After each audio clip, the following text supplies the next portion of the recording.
Hey friends! You might be thinking, did I accidentally turn on the Food Network, or am I watching the Great British Baking Show?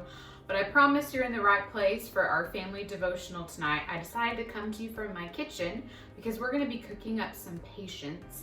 But before we jump into this week's Fruit of the Spirit, let's take a look back at the challenges you did last week.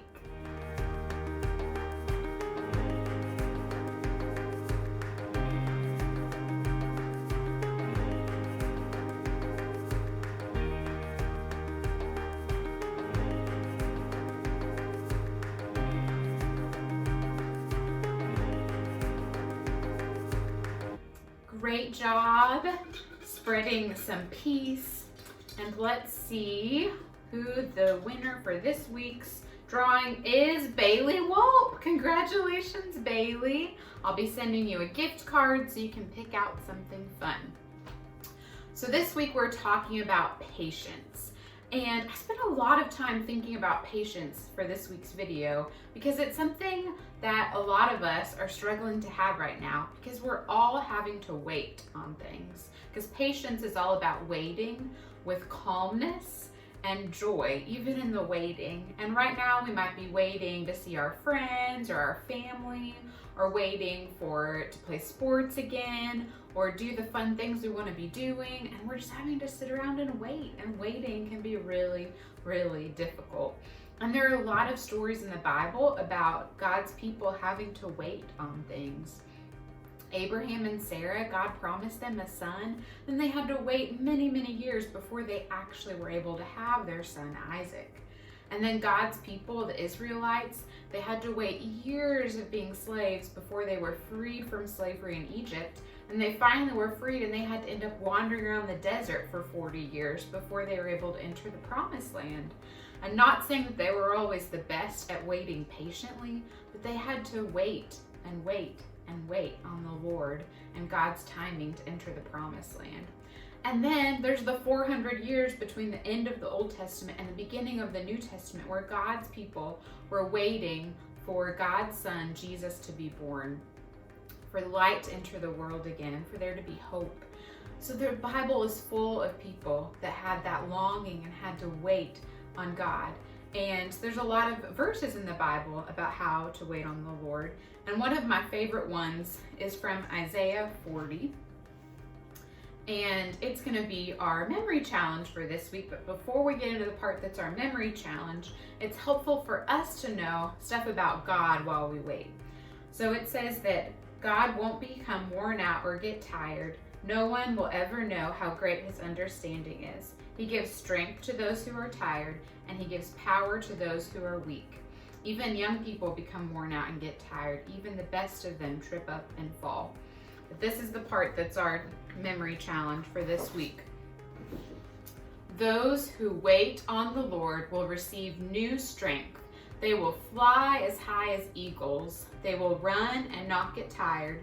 They will walk and not grow weary or weak. Isaiah 40:31. I was thinking about this verse today. I'm not much of a runner, but I enjoy walking.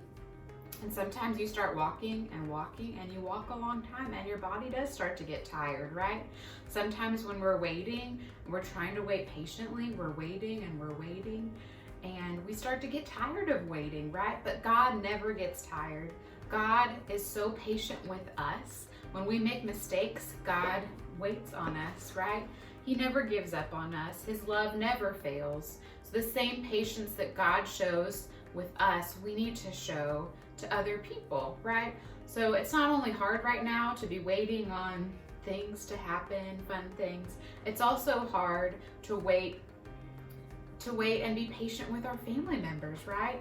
Sometimes our family members or people we're living with are starting to drive us crazy, and you're probably driving them crazy too. So we have to learn how to be patient with each other with the same patience that God shows us.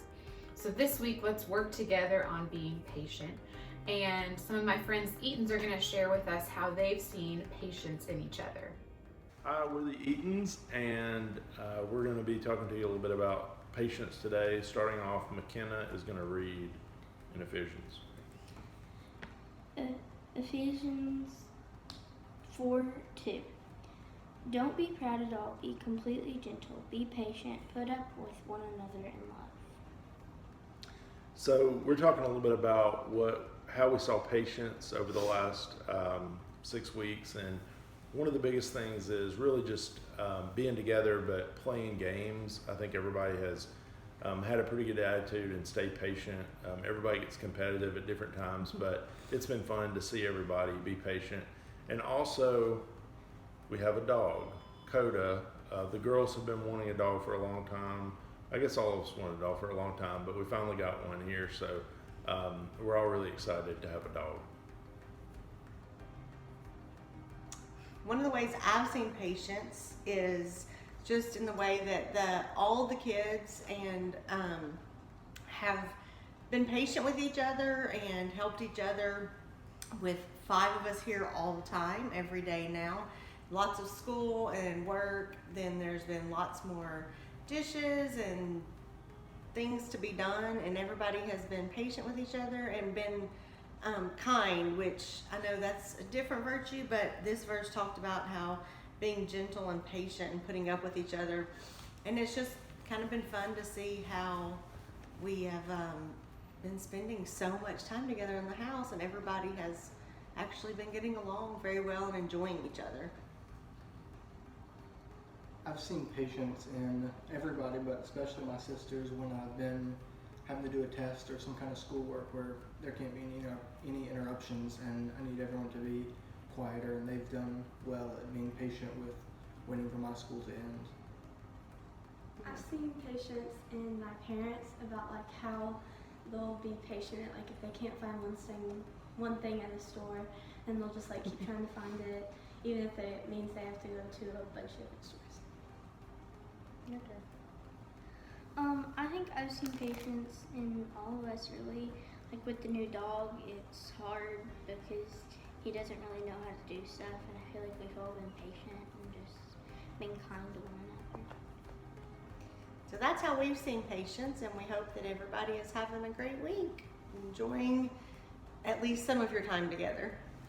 Now it's time to do some baking, because something that I notice about baking is it takes time to bake something. You have to, sometimes if you're using yeast, you have to wait for things to rise, you have to preheat the oven, then you have to wait for it to be in the oven, and sometimes we're not very good at this. We have to wait for something to cool completely to enjoy it. So I'm gonna bake some bread, and I'm gonna take you along with me, but I'm gonna make it speed up so you don't have to watch all of it in real time.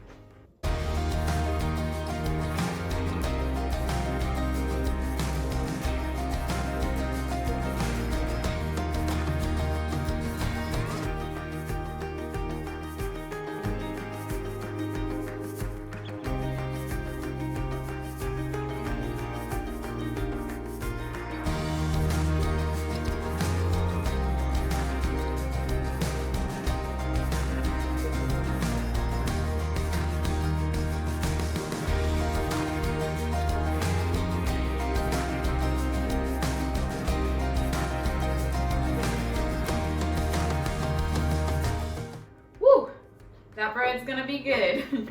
Okay, so here's our serve challenge for this week. We have a new youth minister that just moved to Memphis. His name is Logan Thompson and his wife Marin. And I thought it'd be fun for us to send them some welcome announcements. You can film videos or send them cards. Be sure to ask me and I'll send you their contact information. But we just want to make sure that they feel welcome to Memphis. Maybe you can tell them about some of your favorite things about Memphis or Sycamore View. We just want to make sure they feel welcome to our church family. And for our family fun challenge this week, I want you to bake something. Join me in the kitchen and bake something. Maybe it could be something that you share with somebody else, but make sure you take the time and you set the timer and practice waiting patiently for that thing to be ready. It's been fun being with you guys this week, and I hope you'll join me next week. You never know where I'll be. Bye.